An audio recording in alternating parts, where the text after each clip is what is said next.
storm show. Ay, it's a storm show. Get some insight. I'm a retired law enforcement officer, so I'm looking at this case. Yeah, I'm looking at this case. I had a lot to say, especially on my channel. And I want to congratulate you. I actually just joined your channel not too long ago on the piece you did on Pharaoh. So very impressive. Oh, well, let me warn you. For more videos, it's a lot of fuckery over here. So we got our good videos, and then we got your girl will probably watch me. That kind of thing. Yeah, I'm just warning him, y'all, because he seems like a man's man. So I'm like, let me just let you know, it's a lot of fuckery over here. No, you good, brother. You good, man. I salute you for the work you're doing, man. I mean, obviously talented. You got a lot of subscribers. You're doing well, and I just saw you post this because I actually did a segment on my side on my channel and just talking about it from a law enforcement perspective. And so I was like, let me hear what this brother talking about real quick. Yeah, educator. So what's your take on it? Because I don't even know where to start with it. So yeah, it's a lot. I mean, I'm disappointed in him for a lot of different reasons. And I think a lot of people, I've heard a few people say like, hey, he shouldn't have got any time, but I disagree. And I think people are not really seeing the bigger picture, right? Okay. The political scheme behind this, right? We have to be mindful in our community. We're very sensitive to stuff like this. So when we look at a situation, how easily this can be weaponized and used against us, right? You have a situation where you might have a white male who does the exact same thing, right? He makes a false allegation, say that he was assaulted by some black men, right? And that it was racial. And then, they find out he lied, made it up. He had maneuvered all this political support, all this celebrity support, right, from his community. And then we find out he made it up. You guys, we would all be asking for blood in the courtroom. We would all ask that gentleman be punished appropriately, right? Sure. And I think I was a little disappointed because the NAACP, you had what's his name? The kind of a couple activists like social activists, like Al Sharpton and stuff. Al Sharpton and them, yeah. And Jesse Jackson. Some of course a lot of celebrities like, hey, can we give him a little leniency? Can we not punish him? He's been punished enough. And I said, no, I disagree with that, because it opens a door for a lot more other people to kind of use this, against us, and so I don't like that idea. Not saying he should be dragged through the mud, but at the same time, I do believe the punishment should be just and fair. And I think people are forgetting how he sat back and he orchestrated this entire event. The whole thing. Yeah, it's sick. The whole thing. Yeah, it's sick. It's sick. It's sinister. When you really think about it, think about the time this happened, what was going on in our country, right? We know that this country is extremely racially sensitive, very sensitive with the LGBT community as well. So he used that, right? He weaponized that. He weaponized that group. He weaponized the black community as well. And then he pinned them against, Trump supporters, right? And so he knew that was a very sensitive line he could dangle and take advantage of. And it lets you know how fragile this country is. We're easily manipulated through our emotions, and how dangerous that was. And look at all the people that he kind of spit in their face, right? Look how he disrespected them. They came. Everybody that came out and supported him, like everybody on the show. And then and you're right about us being super sensitive as a people, that sometimes our emotions will supersede logic, and we just be like, he didn't do right. Let's think. Even grandma in there, like, my baby didn't do it. Like, your baby a grown man. Man, don't get me started on that. Listen, you can't tell some of these parents nothing. I go in these houses all the time and I'm like, hey, little Johnny did XYZ. That's like, not my Johnny, right? I said, ma'am, I caught him with a knife in his hand, right? We got video. No, not him. So, it's in our community too. A lot of our moms don't want to believe that our children are capable, right? Yeah. Of doing wrong things. And so it's disappointing. It's embarrassing. And, I wanted to get your take on something, though, about the judge. Oh, for sure. I was very impressed, right? The judge was kind of giving the tongue lashing, right? True. But I feel like the judge had touched on a lot of interesting things. He brought up his racial makeup. He talked about how he's half Jew and half black. I didn't know that. Oh, yeah. You didn't know that? Oh, yeah. No, I didn't know that. So, oh, yeah. His dad is Jewish. Yes, sir. Yeah. So, you think about this, we talk about him not being punished, but if me and you did something like this, we're getting hammered. right? So I felt like he magnified that for a reason to let people know, like, hey, I'm gonna give him this light sentence, but understand who he is. You know, he's a triple minority. You know, black, he's gay, he's Jewish, his father's a Jew. Like, come on, you know, right? I ain't mad at it. You're right. He pointed that out for a reason. And I mean the name Smollett, is that Jewish or is that French? I thought it was French, but it could be. I guess it could be Jewish. I don't know, but you're right though. He brought that up for a reason. Damn, that's a good point. Yeah, very interesting. And I liked how he touched on the fact about, you know, his name and said that, you know, at the end of the day, you know, you become the butt of everybody's joke. You know, your name. My father always told me at the end of the day, all we have is our name, right? All we have is our name. That's it. That's right. right. And I feel like that's kind of interesting. He kind of drove that home, but it's hard to get that through to a narcissist. He kept talking about how narcissistic he was and how he perjured himself throughout the whole trial process. You know, so I thought that was interesting. What was your take just on the judge's kind of view on him overall, like his perception? The judge to me seemed to be someone who was very like down to earth. Yeah. Like, I'm not looking at you as a celebrity. I'm looking at you as another person. However, I can't really go in on you like I want to because you are literally, like you just said, a triple minority. Correct. Then if I read some of the transcripts where the judge was like, well, I'm really going to punish you because you did this simply for clout. You had no reason to do this. Yep. You didn't have to do this. You ain't even get any money off this. You did this just for attention. And so correct. But he never admitted that he was wrong. This is and true. He never showed mercy to the court. Nope. Can you imagine? That's like trying to tell Kanye West he's not good, right? This is the elements of being a narcissist. And even at the end, and look how I feel like he still tried to control the narrative even after the sentencing. After the slap on the wrist, he got up and said, listen, I'm not going to take my life. Yeah, I'm not suicidal. Once again, just acting. Just crazy. I mean, you know, because I think, you know, either two things. Either there's something that we don't know about. Maybe he was threatened, something going on behind the scenes. Maybe. Or at the end of the day, he's still trying to paint this picture of being a victim and saying that if anything happens to me, right? Kind of like this last, like his swan song in a sense. Like, listen, you guys, if I'm going out, just know I didn't do it. You know, there's no Epstein situation over here. I wonder if he'll harm himself to get out or get put like on suicide watch. Well, I think that's a great idea. If you think about it like this too, him making that announcement to the media, right? He's already garnering all the support. People are like, oh, you know, hashtag save Jussie, release him, right? And now he's saying, listen, people are after me, right? The liar is still building on top of lies. And he's like, hey, people are after me. Why? I know something, right? Maybe I know some stuff in Hollywood. They're going to take my life.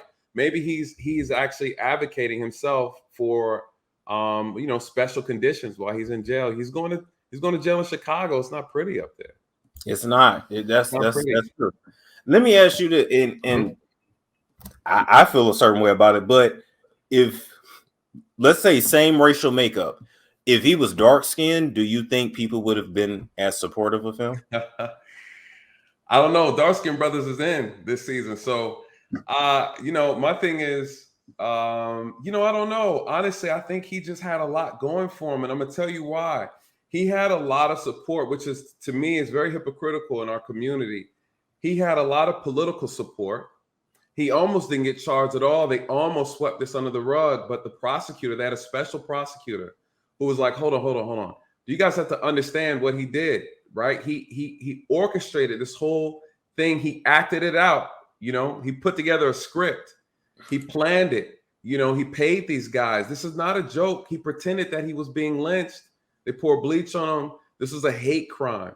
You know, one would argue that say he did get through this, right? Like, say he did pull this off. What would be the charge of the suspect who committed this crime, this atrocity against him? Yeah. Isn't it fair, right? One would argue, is it fair that the liar should get the same amount of time that the suspect would have gotten for committing this offense. We see this with Ahmaud Arbery. Like, we see how dangerous an allegation is. I mean, you think about Chris Brown and his situation. That's what I was going to bring up. Chris Brown, that girl did all that just because he fucked her and he ghosted her. First off, that's Chris Brown. He's a thought slayer. This is what he does. That's what he does. You're not his boo. You were just a fool. You know, and you know, Chris Brown is a thought slayer. This is what he does. Right? You got mad because he took the box and he bounced. Chris Breezy, right? He's in, he's out. That's what he does. You know, why are you shocked? You represent you're 0.001% of many women who wish they had that opportunity. And you turn around and you try to, you know, now you're trying to get him for 20 million, charging him, you're trying to accuse him of false imprisonment, you know, and sexual assault. That's crazy. But listen, I tell the brothers all the time when I'm mentoring them and I'm telling them about this, you need to get your dick discipline together. You know, a lack of dick discipline is you put yourself in these uncompromising situations when you don't vet women properly, and you come out here. Every case that I've ever worked in reference to sexual assault, I'm not trying to get too off topic, but every case that I've ever worked, anytime there was an accusation that was false, it always came from men who were chasing after women, right? Like looking for a one-night stand. That's when you always see it. You're dealing with women who are living that lifestyle too. They're criminals too, right? Or the men get robbed and doing things like that. They get robbed a lot doing that. And a lot of people don't ever talk about it. You hear, you know, Cardi B mention it, but I mean, that's a real thing. It happens, you guys. That's a real thing. And then what you gonna do? Hey, this hooker drug me and robbed me into my wallet? Right. Trust me. The guys don't like to call. They call the police, try to make up a whole elaborate story. And it's like, hey, can you, sir, Officer Daly, can you please not tell my wife? I'm like, sir, damn. What? You were in this hotel. You thought you was gonna get two for the price of one. And then while you're in the hotel, one of them leaves and unlocks the door, and then a group of fellas come in, right? So you're at the club tricking off your money. They saw the jewelry. It happens all the time. I'm here in Atlanta. It happens all the time. And I ain't gonna front. These little stripper thighs here, they slick in Atlanta. Oh my God. They slick. And they get hurt too. They get hurt. I investigate them all the time. They're shot, injured, sometimes killed. And you know, when you hear this stuff on the news, you look at it like, oh, she's just so pretty. What happened to her? And then but I hear the backstory. They're escorts, you know. And they get caught up with these guys. The next you know, they try to set up licks, and they get licked themselves. You know, and it's sad, man. It's sad. It's so much. You know, the more I ain't gonna front, the older I get, I'm kind of like, you know what? Maybe living a wholesome life is not a bad thing. I'll be lame. Being lame seems to keep you very safe. Very safe. You know, I think in our community, we've just over sensationalized this idea of trying to live, you know, with this status, live outside of our means, you know, and there's a lot of stress that comes with that, trying to keep up. You know, again, I'm in Atlanta, so when I'm investigating things, especially a lot of the fraud and stuff that goes on, you'd be surprised how many people are on Instagram pretending like these fictitious lives. You know, they have like over 60 to 100,000 subscribers. But then I go into their high rise, you know, 6 of them living in one little room, you know, one high rise, right? They're all escorting. Then they're all sharing the same clothes. There's no furniture. They're all sharing pictures. They're recycling pictures from trips. You know, they're in Miami, you know, but then they say they're in Aruba, you know, and I say, ho, those aren't Aruba palm trees, you know. And so that's what they post, right? So again, it's sad the lifestyle a lot of these people live, trying to keep up with social media. Social media is what's doing it, to be honest. You're right about that. And I ain't even gonna lie, being here in Atlanta when rent is like $2,000-3,000, you be like, man. Damn. Oh, you in Atlanta too? Yeah, I'm in Atlanta. I'm in, you already know. Yeah, that's why when you say high rise, I'm like, look, and I be looking at some of them because I'm not on the top floor. They won't. Right. Top floor is $9,000 a month. Of course. And what people don't realize is to the extent that the people out here in Atlanta will try to commit this fraudulent lifestyle. You guys you have no idea the levels that they take, right? They will actually Airbnb a unit like that, right? That's on the top floor, you know, and they'll take all these pictures, all these videos, and they'll post them little by little. So they spent maybe a day, because that's all they can afford, a day, and they'll post all these videos. They'll change outfits. You know, listen, these are people I investigate. They change outfits, and then they'll post them they'll have enough pictures and videos for like maybe 3 months, and it makes you believe that they actually live like that. It's sad, man. It's so sad. It's sad. So sad. Clown work. It is. And you know, this social media stuff is cool. Don't get me wrong. Like, I put a lot of my money into self-improvement. So I just I'm gonna be a better person after this. But man, I've met so many scammers. Or you be like, wait a minute, you don't work. Right. You drive a Lamborghini. Oh, you sell pussy. Okay, all right. There we go. Get to it. What else is it? Jobs around Atlanta don't pay like that. So what else is it? And everybody can't be a baller. I was at Perimeter Mall last week for my birthday, and I was walking through the mall, and I just saw just the foolishness, man. It's like the malls don't even look safe anymore when you walk through them. Linux is bad. You got to go through metal detectors, you know. It's sad. It's sad. I don't understand what's going on. And, you know, a lot of it is us. You know, unfortunately, we're tearing up our own. It's societal pressure because you know, even like homeboy, they came here to mount the TVs and stuff in the house, in the apartment. I looked, I'm like, damn, he wearing Prada boots. I'm like, it's not that he wearing Prada boots, it's that he wearing Prada boots, but you doing handyman work, right? And them shoes is what, $1,000, $1,500? Yeah, I don't. Yeah, it's like damn. You know, $1,500, $1,000 for boots. I can go get boots for $150. Listen, don't get me started. Here's the problem that I have, right? And listen, I don't want to turn the channel sideways, but I just. No, you good. They can join you. You can. Okay. Shout out everybody in the chat. Thank you guys for being patient with me. Again, I love your channel, man. I got a chance to just catch a couple videos. I love the way you interview. Very hilarious. I was listening to the guests coming on prior, having me cracking up. So here's the problem. You know, we have an issue with the way we spend. Listen, I'm gonna give a preface. I'm all about Black empowerment, you guys. Before I get, so you can kind of, it'll make a little bit more sense when I say this. But to your point, Storm, the issue is, you know, we have money, we have access to money, we have access to resources. You know, last year our community spent $1.6 trillion. $1.6 trillion during the pandemic. I don't know where these brothers and sisters got the money, but we got it and we're spending it. The problem is we're spending it on foolishness, right? You see what Jim Jones did the other day, right? He's complaining. He's like, yo, I'm here to spend 26 grand. Nobody's giving me attention. So now I'm angry and now you look like a clown. And, you know, we keep talking about, go ahead. But here's the thing with Jim Jones. And I remember, you know, the show Love and Hip Hop, right? Yeah. Mm-hmm. This lady named Yandy Smith used to be his manager. She rocked with him for years. But long story short, I think he was about to buy his girlfriend a Bentley or a watch that was like $100K. And she was just like, look, you can do it, right? But you really ain't got it. Like, it ain't smart to do. Right. Girlfriend found out about it. She got fired. Years later, his house is in foreclosure. He hopping from house to house. And it's just like, look how you spend your money. You want to spend $26K with white people that don't like you. Listen.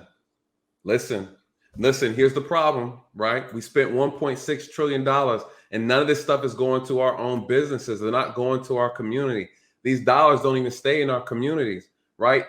We have to remember as a group that every expense we have is someone else's stream of income, right? Yes. And that money is not coming back building anything in our communities. Here's the issue. We spent $1.6 trillion last year during a pandemic, but our wealth has declined. Our wealth has dropped, right? Our wealth has dropped. Now, mind you, we're 13% of the population, yet we only own 1% of the nation's wealth. You can't make this up. Yeah. But here's the other problem, though, since we don't own any wealth, The government spent, guess how much they spent last year on the military? $700 billion. Listen, black people were only 13%. We spending more than the government. What can we do with our money? Let that sink in. They spent $700 billion. We spent $1.6 trillion. You guys, we spend enough money to raise an army, right? So it bothers me, you know, and this is the problem. We're not putting our money back in the areas and the things that we need to put it in. We have to really push a lot of these other people out of our communities that are actually milking our dollars, right? And so, you know, again, it's so weird. I remember last year for my mom's birthday, I took her and my sister out. And I remember my mom was like, hey, let me drop off these clothes at the cleaners. Let me tell you, the entire day, those dollars went to everybody else. We went out to eat. We went to Juicy Crab, you know, and you know, that's owned by Asians. And when you go in there, ain't nothing but brothers and sisters, and they're tearing up them crab legs, right? We went and dropped her clothes off at the cleaners. We then went to the beauty supply store. You know, we don't own that, right? I took them to the nail place to get that. You know, we don't own that. You guys, we went out to eat. We don't own that either. All of our money. Then we stopped and got gas. We don't own that either. We own nothing in our communities. Nothing. Even if it's a barber shop, we don't own the building, right? So someone is always and constantly making money off of us. And so it's sad. At the end of the day, you know, we have to starve these people out of our communities and then take them over. You know, only takes 30 days to stop using these beauty supply stores. And they're fucking done. They're done. And they're done. And they're done. Move them out. If you go behind the race house, you go behind the rice houses, you go behind the nail salons, they drive Ferraris, they drive Porsches. Yes. They are living great. If we are their economy. We just like, you know what? I ain't getting my nails done by you. I'm gonna do my nails at home, or I'm gonna find Keisha to do my nails because we in Atlanta. There's no excuse not to go to black owned. None. Let me tell you, if we can just get Keisha to listen, Keisha, keep the baby hairs a little nappy just for 30 days. We got you. We're gonna support you just for 30 days, right? Reuse the weave just for 30 days. Listen, we have to starve them out because here's the problem. I spoke to a predominantly owned beauty supply store. I think it's in, if I'm not mistaken, it's not Duluth. It's near Chambly. It's where Big Dave's has his second restaurant at. You familiar with Big Dave's? Oh, okay. Chambly's not far at all. Chambly, yep. So there's a black-owned beauty supply store. So I went and spoke to her and I said, hey, listen, because the special thing I use for my beard is black-owned, right? So I said, let me ask you a question. Can you let me know what that is, by the way? I see, brother. I see. I got you. I'm gonna get you right. Beard got a little struggle growth. I got you, brother. I got you. It's yeah. It's a little bad. It's all right. It's all right. So I asked her. I said, hey, can you tell me why can't we get into this market properly? And she basically said that when the powers that be, the Asian community that monopolizes, first of all, black products, right? They are monopolizing the stuff that we use. They can't even use it on their skin or their hair, and they're monopolizing it. It's embarrassing, you guys, when you think about it, you know? And so, I was gonna tell you about a celebrity I made contact with. I don't know. You do celebrity gossip, right? Oh yeah. I'm gonna tell you, I ran into Portia, had a conversation with her about hair stuff. I'm gonna tell you what she said, and I was disappointed. So I asked her, and she said that what they're doing is that they are overcharging, right, these high wholesale prices to black business owners who want to open up their own beauty supply stores. And so what's happening is, in turn, now that owner has to sell prices higher to their patrons. And so what happens, me and you go into the store, you know, Jackie and Susan, they go into the store to buy the products, and they're like, hold on, man, it's like $6 higher than what I pay at Ling Ling shop. And then we stop supporting that shop, and they know that. And then so they no longer go and support the black-owned beauty supply store. They go back to the Ling Ling shop, and then they get it for the price that they can afford to sell it so low. And they end up choking them out of the business. But mind you, these are our products. You know, you guys, these are our products. We need to make a massive collective movement and say, no, we're not. It only takes 30 days. You guys, they're making millions of dollars. And what's even more embarrassing, God forbid if we want to open up a business in their community, you know, they're not going to give us they're not going to shop in there because they don't use our products. They're not. You would have to put a white face in there to run it, so they would think that, yeah, you're absolutely right about that. You know what? I'm thinking about it too. Like, okay, I've had staff, still got my staff has been black, so okay, black economy, right? I wear clothes that are black owned. I got black owned clothes. You know, some that's not black owned. Draw a lot of stuff I'm buying. It is black owned, but it's not enough. Yes, it's not enough. It isn't, and the problem is because, you know, and I had a conversation with someone about this, and they kind of gave me a little pushback, saying that, you know, the problem with when we create products, we always have to label it black this, black that. And the reality is we need to just make quality products that everybody can use, which I agree 100%. But the issue in our communities are that we have other people's businesses selling products to us that they themselves don't use. You know, when I was at Jussie Crab, you know, the owners and the owners, the ones who were Asian, the ones who were working in the restaurant, weren't even eating the food that they cook, that they're feeding us. They're eating vegetables and rice.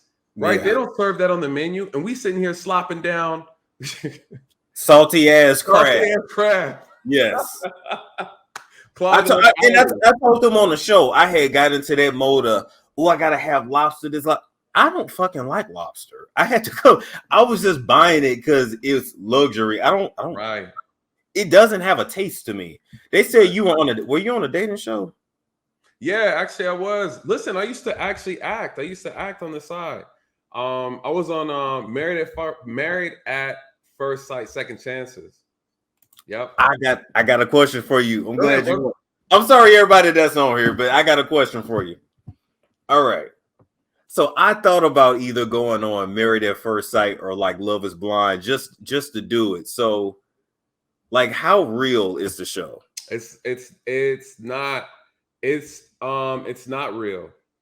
It's actually, what they try to do is, it's scripted, but they try to get real reactions out of you, right? So the entire time we're filming, they wanted to get people as drunk as possible. Mind you, I'm a cop, right? So again, during that time, during that time I was a police officer. I got really injured 2 years ago, and I had to retire, which is what led me to start my YouTube channel. The goal of my channel Real Nathan Daily, but the goal of the channel is to help repair the relationship between the Black community and law enforcement. So I gotta have you back on for sure. Okay. No, absolutely. Anytime. Yeah. I talk about these sensitive police cases, and I break them down so that we understand them and understand why certain things happen, and then understand why it did happen, why it shouldn't have happened, and whether or not it's legit, justified or not, right? So I break it down to our community because, a lot of times we move off of emotion and the frustration because of the history, and because of the history of this country just in general. So sometimes we're just really angry, right? And a lot of times we end up missing the point. And sometimes because of it, we don't understand how the law is actually interpreted and how it's applied. And because of that, we misunderstand what's going on. And sometimes we mislabel things to be racist when in fact it's actually not. And sometimes we're dealing with people who may be white and they're not racist, but they're very racially insensitive.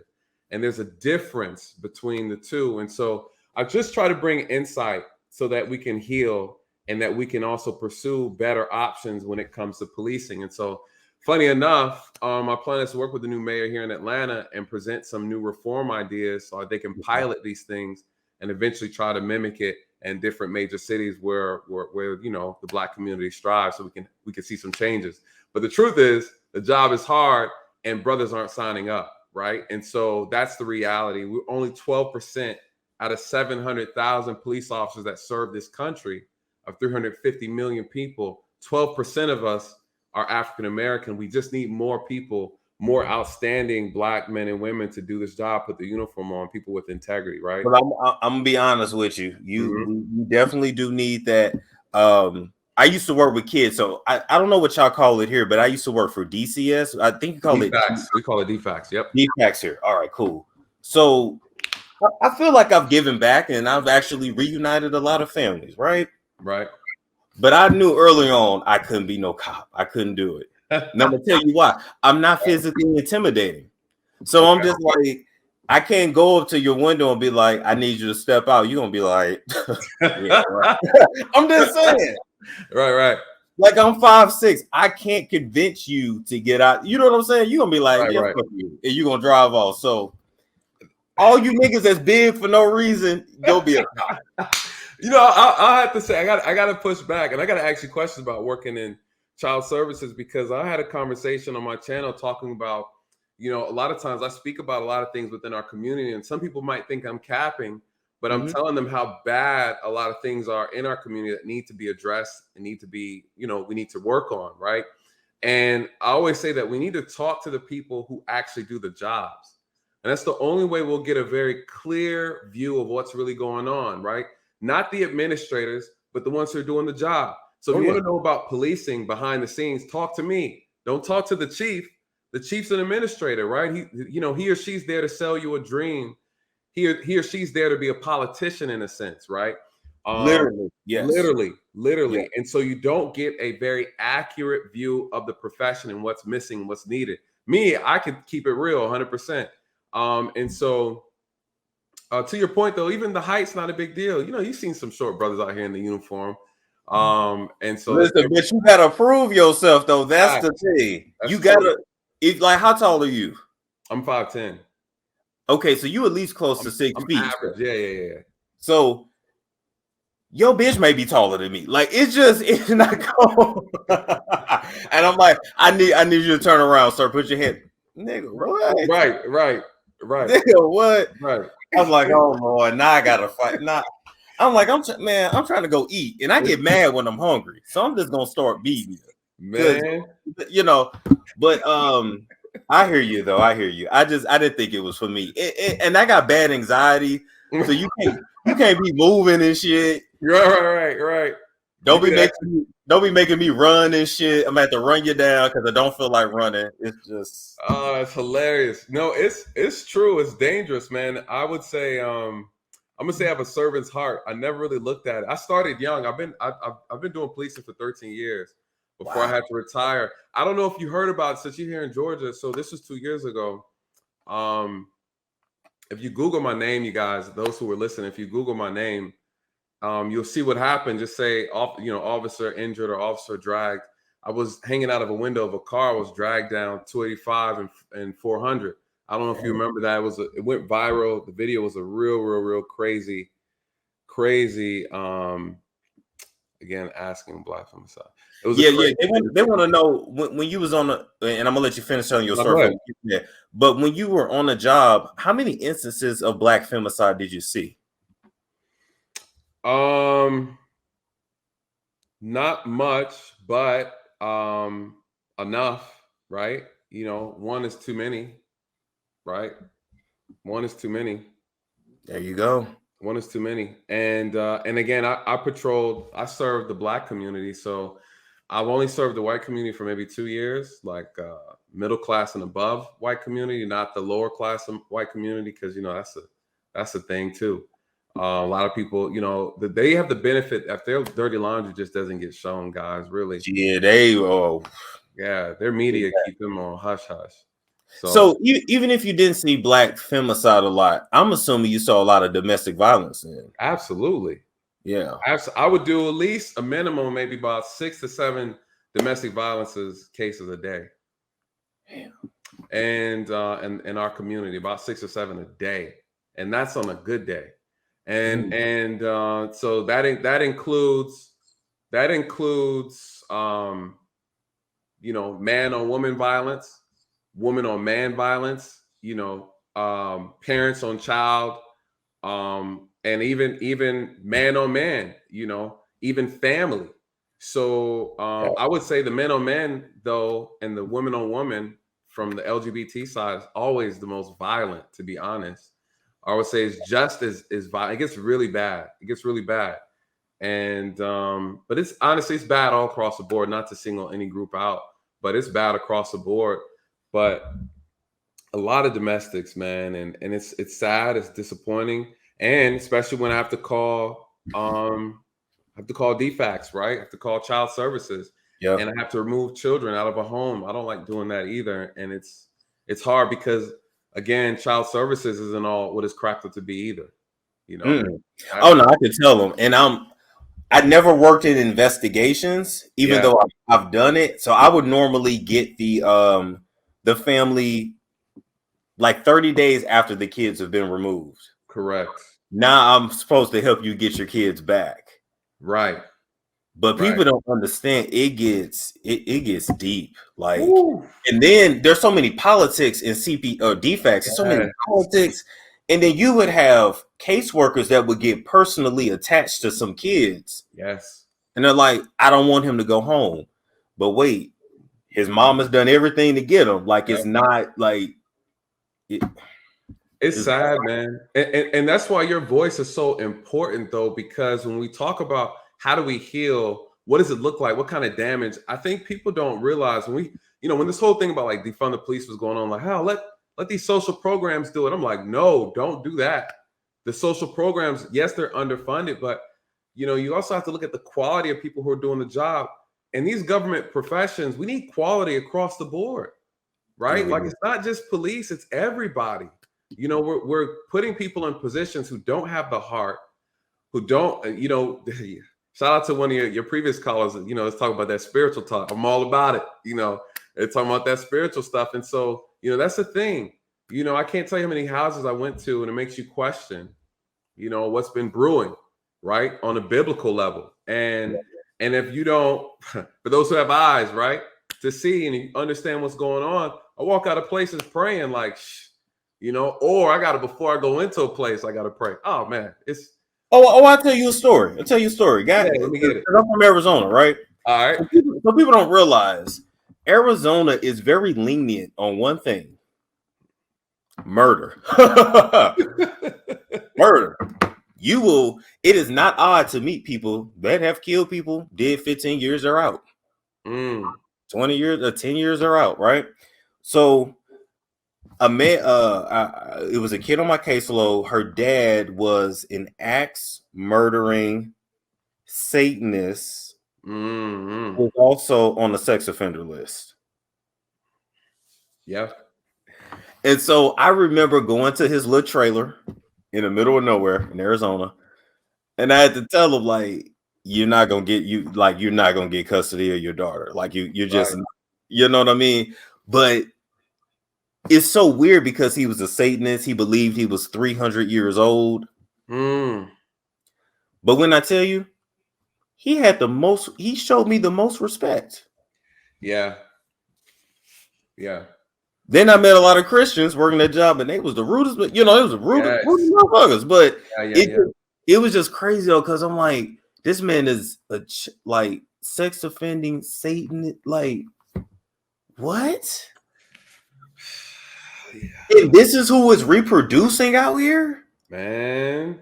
And a lot of these this doesn't sound normal to us. For those who are in these major cities, you guys, a lot of these issues that you never hear about happen in these small rural states, right? The Midwest, your Wyomings, your North Dakotas, these places where it's very, very discreet, right? They don't get a lot of media attention. These major cities, you don't really see it too much, but I'm telling you, man, I mean, I've had cases where a lady was talking about how her whole purpose was just to birth these kids so that these kids could be sacrificed, right?